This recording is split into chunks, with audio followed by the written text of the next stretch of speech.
Water as part of fundamental right to life. तो हमारा constitution हमें राइट टू लाइफ प्रोवाइड करता है, मतलब कि हमें जीने का अधिकार है। इस वीडियो में हम ये देखेंगे कि राइट टू लाइफ का किस तरीके से वाटर जो है एक बहुत ही इंपॉर्टेंट पार्ट है, right. So water is essential for life and for good health. तो पानी जो है हमारे जीने के लिए जरूरी है, अच्छी हेल्थ के लिए जरूरी है। अगर हम गंदा पानी पिएंगे तो हमारी जो हेल्थ है वो बहुत ज्यादा खराब हो जाएगी, हमें बहुत सारी बीमारियां लग जाएंगी। Not only is it necessary for us to be able to meet our daily needs, but safe drinking water can prevent many water-related disease.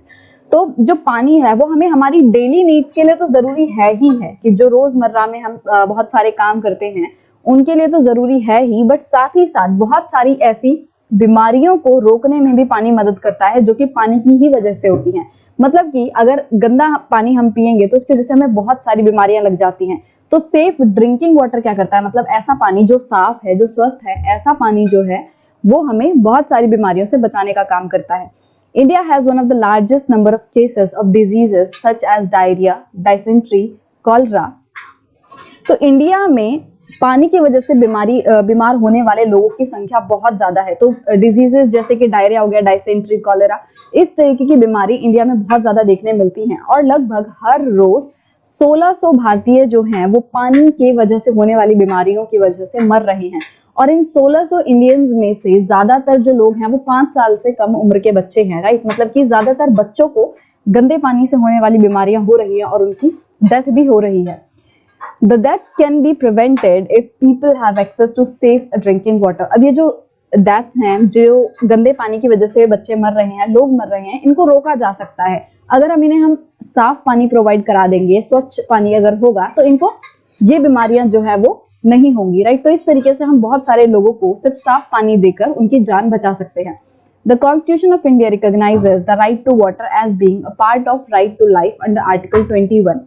तो आर्टिकल 21 जो है वो हमें राइट टू लाइफ प्रोवाइड करता है, राइट। बट ये जो right to life है ये सिर्फ और सिर्फ एक टर्म नहीं है, ये बहुत ही बड़ी ऐसी टर्म है जो कि बहुत सारी चीजों को अपने अंदर इंक्लूड करती है।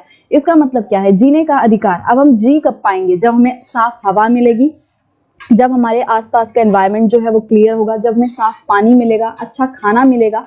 अगर ये सब चीजें ही नहीं होंगी तो हम जी कहाँ से पाएंगे, राइट। तो बहुत सारी चीजें जो है वो राइट टू लाइफ के अंदर आ जाती है और उनमें से ही एक जो हिस्सा है वो है पानी। अगर पानी नहीं होगा तो जो लोग हैं वो जी ही नहीं पाएंगे। वो तो इसेंशियल है, जैसे पानी, हवा, खाना, ये चीजें तो बहुत ज्यादा इसेंशियल है हमारे जीने के लिए। और इसके साथ साथ साफ पानी भी उतना ही जरूरी है, राइट। पानी तो हो बट साफ भी होना चाहिए, तभी हम जी पाएंगे। तो आर्टिकल 21 जो है राइट टू लाइफ प्रोवाइड करता है, इसके अंदर ही पानी को भी जो है इंक्लूड किया गया है कि हमारा जो कॉन्स्टिट्यूशन है वो ये कहता है कि राइट टू वाटर जो है वो राइट टू लाइफ का ही हिस्सा है, कि हर पर्सन को अधिकार है कि उसको पानी मिले। और ये जो चीज है, ये अधिकार राइट टू लाइफ के अंदर ही आता है। This means that it is the right of every person whether rich और poor to have sufficient amount of water to fulfil his और her daily needs at a price that he और she can afford. मतलब क्या हुआ right to life का, कि उसके अंदर पानी भी आता है। इसका मतलब ये है कि हर एक पर्सन, चाहे वो अमीर हो, चाहे वो गरीब हो, चाहे वो किसी भी बैकग्राउंड से आता हो, हर एक पर्सन को ये अधिकार है कि उसको जितना पानी चाहिए उसकी डेली नीड्स को फुलफिल करने के लिए वो उसे मिल सके और इतने प्राइस पे मिल सके कि वो उसको खरीद सके, right. In other words there should be universal access to water. और दूसरे शब्दों में कहें तो हमारे देश में क्या जरूरत है कि यूनिवर्सल एक्सेस हो पानी की। तो यूनिवर्सल एक्सेस का मतलब क्या है, किसी भी चीज की हम यूनिवर्सल एक्सेस तब कहेंगे जब लोगों के पास उस सामान की फिजिकल एक्सेस हो, कि पर्सन जो है उसको आराम से ले सकता है और वो इतने प्राइस पे हो कि वो उसे खरीद सकता है। तो अफोर्डेबिलिटी एंड एक्सेसिबिलिटी दो अलग अलग चीजें हैं। जैसे कि आपको चाहिए चॉकलेट, राइट। अब आप रहते यहाँ पे हो और चॉकलेट मिलती है सिर्फ और सिर्फ इस कोने में, और आपको यहाँ जाने के लिए मान लो हजारों घंटे जो हैं वो ट्रेवल करना पड़ेगा, बहुत दिन ट्रेवल करके आपको इस जगह पे पहुंचना पड़ेगा, तब जाके आपको आपकी चॉकलेट मिलेगी।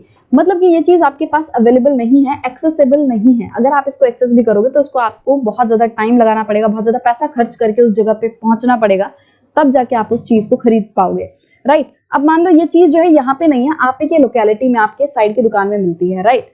बट अब इस चीज का, इस चॉकलेट का प्राइस कितना है, 1 लाख रुपए एक चॉकलेट का, एक छोटी सी चॉकलेट का। तो आप कैसे खरीद पाओगे, तो बहुत महंगा हो जाएगा। मतलब उसका प्राइस इतना ज्यादा है कि आप उसे खरीद ना पाओ, तो वो अफोर्डेबल नहीं है। तो एक्सेसिबिलिटी मतलब कि इतना हो कि आप उसको जाके खरीद सको, जब आप चाहो आप उसको ले सको। और अफोर्डेबिलिटी मतलब क्या हो गया कि आप इतने पैसे की वो चीज हो, इतनी प्राइस उसका हो कि आप उसको अफोर्ड कर सको, उसको खरीद सको, राइट।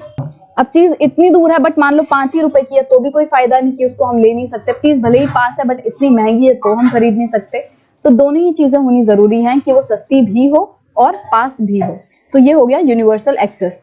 तो पानी जो है वो ऐसा होना चाहिए कि लोग जो है वो पानी को एक्सेस भी कर सकें, लोगों के पास पानी हो, उनके पास हो। ऐसा ना हो कि उन्हें पानी तक पहुंचने के लिए बहुत ज्यादा दिक्कतों का सामना करना पड़ रहा है और पानी इतना सस्ता भी हो, इतना प्राइस हो उसका कि लोग उसे आसानी से खरीद सकें। There have been several court cases in which both the High Courts and Supreme Court have held that the right to safe drinking water is a fundamental right। तो बहुत सारे ऐसे कोर्ट केसेस हुए हैं जिसमें कि दोनों ही कोर्ट ने, हाई कोर्ट्स हो चाहे वो सुप्रीम कोर्ट हो, वहां पे ये साबित हुआ है, ये बात जो है निकल के आई है कि हमारे जो देश के लोग हैं उनको क्या राइट मिला हुआ है कि right to safe drinking water जो है, मतलब कि सभी लोगों का ये अधिकार है कि उनको साफ और स्वच्छ स्वस्थ जो है पानी पीने को मिले, ये उनका फंडामेंटल राइट है। In 2007 Andhra Pradesh high court restated this while hearing a case based on a letter written by a villager of Mahbubnagar district on the contamination of drinking water. अब 2007 में ये बात आंध्र प्रदेश हाई कोर्ट ने फिर से दोहराई। किस केस में? एक महबूबनगर के एक विलेजर ने, महबूबनगर के एक डिस्ट्रिक्ट है आंध्र प्रदेश में, और यहाँ पे एक गांव में रहने वाले एक पर्सन ने एक लेटर लिखा अथॉरिटीज को, और उस लेटर में उसने कंटामिनेशन ऑफ ड्रिंकिंग वाटर, मतलब कि पीने के पानी में जो गंदगी हो रही है, जो दूषित वो हो रहा है, उसको लेकर उसने अपनी शिकायत जो है अथॉरिटीज को की। The villagers complaint was that a textile company was discharging poisonous chemicals into a stream near his village.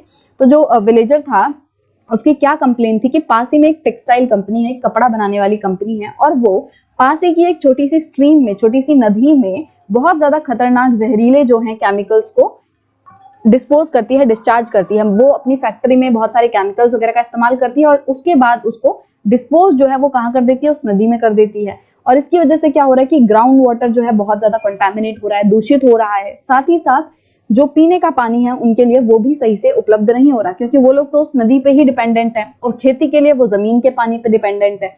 तो अगर जमीन का पानी, ग्राउंड वाटर कंटामिनेट हो रहा है, इसका मतलब उनका जो फसल होगी उसमें भी गंदा पानी जाएगा। फसल में गंदा पानी जाएगा तो जो फसल उगेगी वो भी दूषित ही होगी और उसकी वजह से उन्हें बहुत ज्यादा बीमारियां जो हैं हो सकती हैं। अब क्योंकि पानी जो है नदी में बह रहा है और वो कंटामिनेट हो रहा है और लोग पीने के लिए उस पर डिपेंड है, बहुत सारे कामों के लिए उसी पानी पे डिपेंड कर रहे हैं, तो उसकी वजह से क्या होगा? लोगों को बहुत ज्यादा दिक्कतों का सामना वहां पे करना पड़ रहा था। द जज directed the Mahbubnagar district collector to supply 25 litres of water to each person in the village. और जब ये केस निकल कर आया तो जो जजेस हैं उन्होंने महबूबनगर डिस्ट्रिक्ट के कलेक्टर को क्या बोला कि वो हर पर्सन को, विलेज में, गांव में हर जो पर्सन है उसे लगभग 25 लीटर पानी जो है वो प्रोवाइड कराए। तो यहाँ पे राइट टू वाटर की जो है एक तरीके से डेफिनेशन दे रखी है जो कि यूनाइटेड नेशन ने दी है। Right to water entitles everyone to sufficient, safe, acceptable, physically accessible and affordable water for personal and domestic use. Right to water का मतलब क्या है कि हर आदमी के पास ये अधिकार है कि उसको सफिशिएंट पानी मिले, जितना उसको जरूरत है कम से कम उतना पानी उसे मिले। वो पानी सेफ हो, ऐसा ना हो कि वो पिए और उसको बीमारी हो जाए। एक्सेप्टेबल हो, मतलब अगेन ऐसा पानी हो जो कि वो एक्सेप्ट कर सके, उसको यूज कर सके।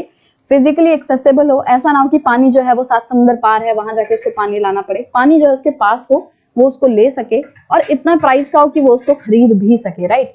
तो और जो ये पानी की एक्सेस है या अफोर्डेबिलिटी है वो दोनों ही कारणों के लिए होनी चाहिए, मतलब पर्सनल यूज के लिए भी, आप वॉशिंग के लिए यूज कर रहे हो और जैसे डोमेस्टिक पर्पस वगैरह के लिए यूज कर रहे हो, और पीने के लिए, दोनों ही तरीके के, जिस भी तरीके का आप पानी का इस्तेमाल करना चाहते हो, हर तरीके के लिए जो पानी है आपके पास अवेलेबल होना चाहिए, एक्सेसिबल होना चाहिए और इतनी मात्रा में आपको मिलना चाहिए कि आप अपनी जरूरतों को पूरा कर सको, और वो अफोर्डेबल भी होना चाहिए। तो ऐसा यूनाइटेड नेशन बोलते हैं। तो या ये जो डेफिनेशन ये आप अपने एग्जाम में बिल्कुल लिख के आ सकते हो अगर डेफिनेशन आ जाए कि राइट टू वाटर का मतलब क्या है। सो इसमें हमने देखा कि किस तरीके से वाटर जो है वो हमारा अधिकार है, फंडामेंटल राइट है, और किस तरीके से अलग अलग केसेस में कोर्ट्स ने भी ये बात को बहुत मतलब एक तरीके से दोहराया है कि पानी, साफ पानी होना बहुत ज्यादा जरूरी है हमारे देश में। और बहुत सारे लोग जो हैं इस दिक्कत की वजह से जूझ रहे हैं, बहुत सारे लोगों की जो मृत्यु है वो भी हो रही है, और इस चीज का सॉल्यूशन बस इतना है कि साफ पानी अगर इन लोगों को मिल जाए तो इनकी मृत्यु जो है वो नहीं होगी।